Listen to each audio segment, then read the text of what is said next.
Тірі қалмаймын ба деп қорықтым. Таяқ жеген медбике оқиғаның мән-жайын айтты. Қарағандыда жекеменшік медициналық орталықтарының бірінде ер адам медбикеге шабуыл жасап, оны ұрып соқты. Зардап шеккен 36 жастағы әйел басынан өткен оқиға туралы айтып берді. Бұл туралы skifnews.kz ақпарат порталы жергілікті баққа сілтеме жасап хабарлайды. Ер адам орталыққа әйелімен және балаларымен бірге барған.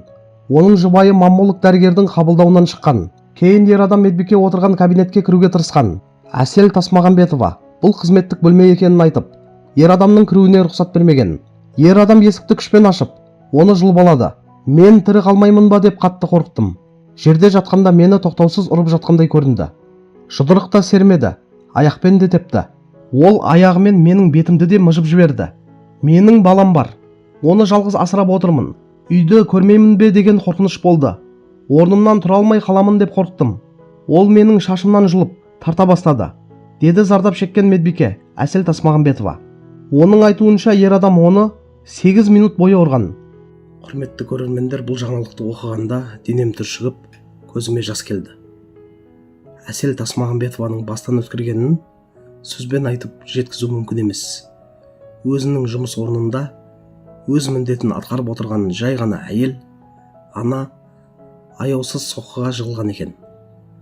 Ол тек мемлекеттік бөлмені қорғағысы келді. Ал бір сәтте аяусыздықтың құрбанына айналды. Баламды қайда көрем бе деген қорқынышпен жатқан әйелдің жанайқайын есту жүрекке найза соққанмен бірдей. Әйелге қол көтеруге болмайды деген сөз ұран емес, ұрпаққа үйретілуі тиіс тәрбие болуы керек. Ер адамның күшін әлсізге жұмсауы ерлік деп санамаймын.